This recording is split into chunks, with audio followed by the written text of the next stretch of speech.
If you're over 40 and doing everything right, eating less, moving more, and the weight still isn't shifting, it is not your fault.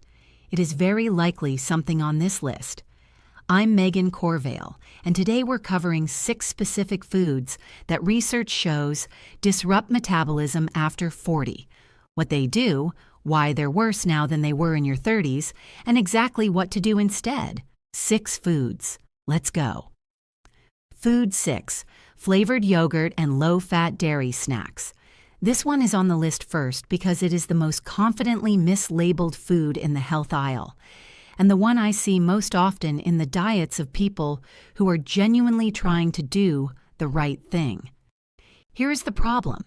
When you remove fat from dairy, you remove the very components that make it metabolically useful: the fat-soluble vitamins, the conjugated linoleic acid that supports fat oxidation, and critically, the satiety signal that fat triggers through a hormone called cholecystokinin. Without that signal, you eat the product, your body registers protein and sugar but not fat, and fullness is delayed or incomplete. To compensate for the flavor and texture lost when fat is removed, manufacturers add sugar, often in significant quantities. A single 150-gram serving of flavored low-fat yogurt regularly contains between 15 and 20 grams of added sugar. That sugar load hits a metabolism that, after 40, is increasingly insulin-resistant and far less efficient at clearing glucose than it was a decade ago. Here is the specific mechanism. After 40, the number and sensitivity of insulin receptors on your cells begins to decline. This means the same amount of sugar that your body handled cleanly at 32 now produces a longer, higher insulin response at 44. Elevated insulin does one thing above all others. It locks fat cells in storage mode and prevents fat from being released as fuel. A food marketed specifically for weight management is, through this mechanism, actively suppressing fat burning in the people most likely to be eating it. There's a second metabolic issue specific to low-fat dairy. The removal of fat also removes vitamin K2, which is essential after 40 for directing calcium into bones rather than arterial walls. This is a cardiovascular concern, but it is also a metabolic one. Arterial calcification and metabolic dysfunction share the same inflammatory drivers. Pro tip: swap flavored low-fat yogurt for full-fat plain Greek yogurt. Add your own berries if you need sweetness. The fat content slows glucose absorption, the protein is higher, and the fermentation produces short-chain fatty acids that directly improve insulin sensitivity in the gut lining, the opposite metabolic effect of the product it replaces. Food 5. Diet sodas and artificially sweetened drinks. I want to address the obvious objection up front. 0 calories, 0 sugar. How can something with no calories damage your metabolism? The answer is in what sweetness signals to your brain and your gut, independent of the calories attached to it. When you taste something sweet, whether from sugar or from aspartame, sucralose, or acesulfame K, your brain anticipates incoming glucose and begins preparing for it. Insulin is released in a small anticipatory pulse called cephalic phase insulin release. This is a conditioned biological response that evolved to help your body manage real sugar. Artificial sweeteners trigger this pulse without delivering the glucose that normally follows it. The consequence is a low-grade insulin elevation with nothing to act on, which still suppresses fat burning, still promotes fat storage signaling, and trains your insulin response to fire more aggressively in anticipation of sweet tastes over time. After 40, when insulin sensitivity is already declining, chronically triggering anticipatory insulin responses through artificial sweeteners compounds the problem. You are essentially practicing insulin resistance every time you drink a diet soda. The gut microbiome dimension makes this worse. Research published in the journal Nature found that several common artificial sweeteners, particularly saccharin and sucralose, directly alter the composition of gut bacteria in ways that impair glucose tolerance. The gut microbiome plays a significant role in metabolic regulation. and the specific bacterial shifts produced by artificial sweeteners are associated with increased blood sugar variability and reduced metabolic efficiency, effects that are measurable within as little as 2 weeks of regular consumption. After 40, the gut microbiome is also naturally shifting toward less diversity, making it more vulnerable to disruption from dietary inputs. What was a modest effect in your 20s becomes a more significant one now. Pro tip: sparkling water with a slice of citrus or a few drops of pure fruit juice gives you the carbonation and mild flavor without the sweet taste receptor activation. If you are using diet drinks to manage genuine sugar cravings, that craving is a signal worth addressing directly, usually through inadequate protein intake or blood sugar instability earlier in the day, rather than rerouting through a product that perpetuates the cycle. Food 4. Refined breakfast cereals and instant oats. This one sits at number 4 because the morning is when this particular mistake does the most damage, and because it is almost universally considered one of the safest food choices you can make. Here's what actually happens in the first hour after a bowl of commercial breakfast cereal or instant oats. Blood glucose rises sharply. Insulin spikes in response.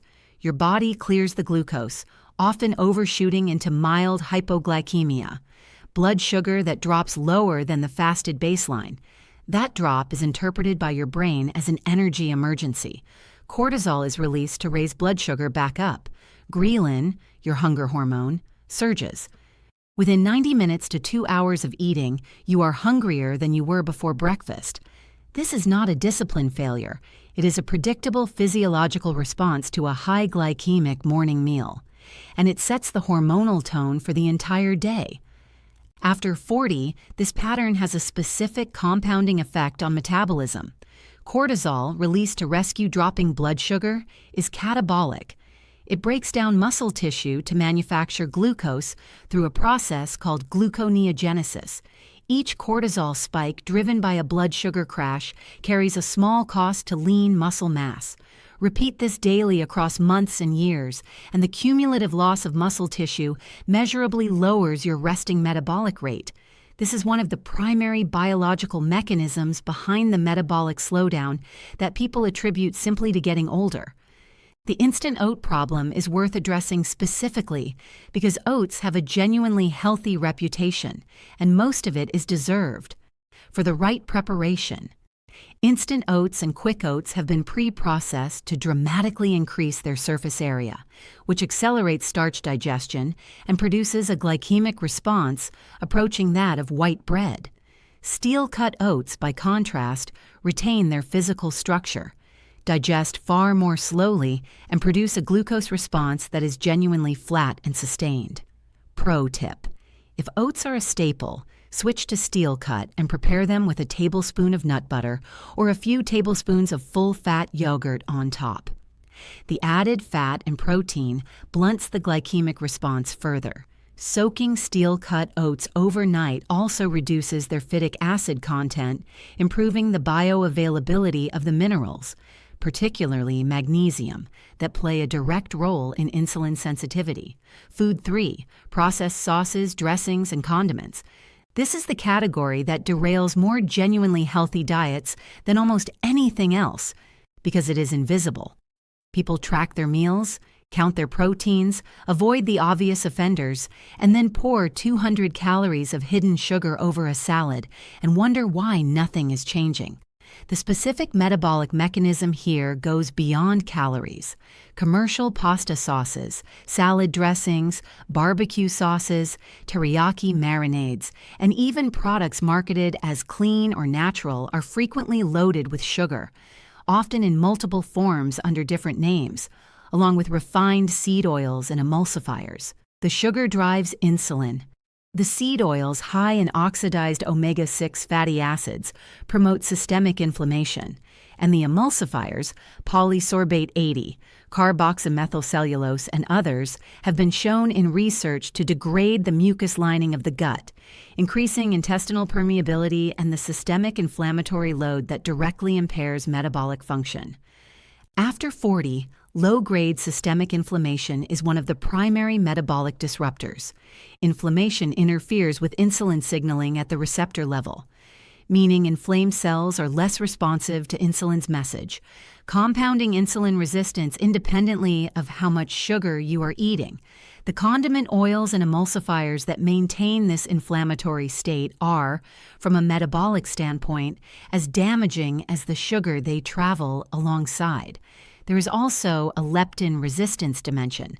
Leptin is the hormone produced by fat cells that signals fullness and regulates long-term energy balance. Chronic systemic inflammation, of the kind maintained by daily low-level emulsifier and oxidized oil consumption, directly impairs the brain's ability to read leptin signals. You become less responsive to your own satiety hormone, which means fullness arrives later, passes faster, and the body's natural regulatory brake on overeating becomes progressively less reliable. Pro tip: read the ingredient label on every condiment in your kitchen this week. If the first 3 ingredients include any form of sugar, cane sugar, glucose syrup, maltose, dextrose, fruit concentrate, and a refined seed oil, replace it. Extra virgin olive oil and apple cider vinegar as a base dressing, fresh herbs, tahini, or full-fat yogurt-based sauces cover the vast majority of what condiments are used for with none of the metabolic cost. Before number 2, drop a comment telling me where you're watching from. I genuinely read them, and I'd love to know where in the world this is landing. Food 2. Fruit juice and smoothie blends. I want to be precise here, because there is an important distinction within this category that most people miss. Whole fruit, eaten as nature packaged it, is not on this list. The fiber matrix of whole fruit slows fructose absorption, feeds beneficial gut bacteria, and delivers micronutrients alongside the sugar in a package the body handles well. The same cannot be said for what happens when you extract the juice, blend it, or buy it pre-made. The problem is fructose concentration and delivery speed. Whole fruit contains fructose, but the fiber slows its entry into the bloodstream to a rate the liver can process comfortably. Strip or break down that fiber through juicing or high-speed blending, and the same fructose load arrives at the liver rapidly. The liver has limited capacity for fructose metabolism. When that capacity is exceeded, the excess is converted directly to fat through a process called de novo lipogenesis and exported into the bloodstream as triglycerides. After 40, this matters for a specific reason. Elevated triglycerides directly impair the function of lipoprotein, lipase, the enzyme responsible for clearing fat from the bloodstream into cells for use as fuel. High triglycerides also interfere with leptin transport across the blood-brain barrier, compounding the leptin resistance we discussed with processed condiments. Smoothies carry an additional issue that is rarely discussed. Because they are liquid, they largely bypass the satiety mechanisms that solid food activates. Chewing triggers the cephalic phase of digestion. It signals the brain that food is coming and initiates the hormonal cascade that produces satiety. Drinking a 400-calorie smoothie does not produce the same satiety signal as eating 400 calories of solid food. Research consistently shows that liquid calories are less satiating than equivalent solid calories, meaning smoothies structurally encourage overconsumption, even when they are made from healthy ingredients. Pro tip: eat your fruit whole wherever possible. If you want the convenience of a smoothie, build it around protein and fat. A base of plain Greek yogurt or a quality protein powder, a tablespoon of almond butter, a handful of spinach, and add fruit as flavoring rather than as the primary ingredient. This shifts the macronutrient profile enough to blunt the fructose spike and produce genuine satiety. Food 1. Ultra-processed snack foods, marketed as healthy. This is number 1 not because it is the most surprising, you may have expected it, but because of how specifically and completely it dismantles the metabolic machinery that is already under pressure after 40. I am not talking about chips and candy. I am talking about protein bars with 25 grams of sugar, rice cakes that spike blood glucose faster than white bread, granola with more sugar per serving than a chocolate biscuit, multigrain crackers built on refined flour with a packaging photograph of a wheat field, baked veggie crisps made primarily from potato starch and seed oil.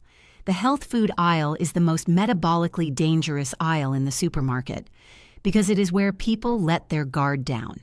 Here is the specific way this category destroys metabolism after 40, beyond what we have already discussed. These foods are engineered to hit what food scientists call the bliss point, the precise combination of sugar, fat, salt, and texture that maximizes palatability and overrides the body's normal satiety signaling. This is not a side effect of the manufacturing process. It is the design objective. The result is that these foods reliably produce what researchers call hyperpalatable overconsumption. You eat past genuine fullness without registering it, because the sensory signal to continue eating is stronger than the physiological signal to stop. After 40, this is compounded by the natural decline in leptin, sensitivity we have already discussed, and by a reduction in the density of dopamine receptors in the reward system that makes highly stimulating food inputs necessary to produce the same satisfaction signal. The bliss point foods that food manufacturers have calibrated their products around are calibrated for exactly this neurological vulnerability. There is also the ingredient reality beneath the marketing. Virtually every product in this category contains refined seed oils, often partially oxidized by the time they reach you, multiple sugar sources under different names, each individually below the threshold that triggers disclosure on the nutrition panel, emulsifiers and stabilizers that degrade gut integrity, modified food starches that spike blood glucose without appearing as obvious sugar, synthetic vitamins added to create a credible nutrition label on a product that has been stripped of everything naturally nutritious. The cumulative metabolic effect is insulin resistance compounded daily, systemic inflammation maintained continuously, gut microbiome diversity eroded gradually, and leptin and ghrelin signaling distorted persistently. Every one of those effects makes the underlying metabolic challenge of being over 40 measurably worse. Pro tip: the most reliable filter is the ingredient list, not the nutrition panel. If a product has more than 5 ingredients, and any of those ingredients are words you could not find in your kitchen, put it back. The packaging is marketing. The ingredient list is the truth. Here is what I want you to carry away from this. Your metabolism after 40 has not simply slowed down because of age. It has been disrupted by foods that interfere with insulin signaling, suppress fat burning, promote systemic inflammation, and erode the hormonal systems that regulate hunger and energy balance. The good news is that these are not permanent changes. Insulin sensitivity can be restored. Gut microbiome diversity can be rebuilt. Leptin and ghrelin signaling can be recalibrated. The body's capacity for metabolic recovery is more robust than most people realize. It just needs the right inputs consistently over time. Remove the foods that are actively working against you. Replace them with foods that support the biology. Give it time. I'm Megan Corvale, and I'll see you in the next one.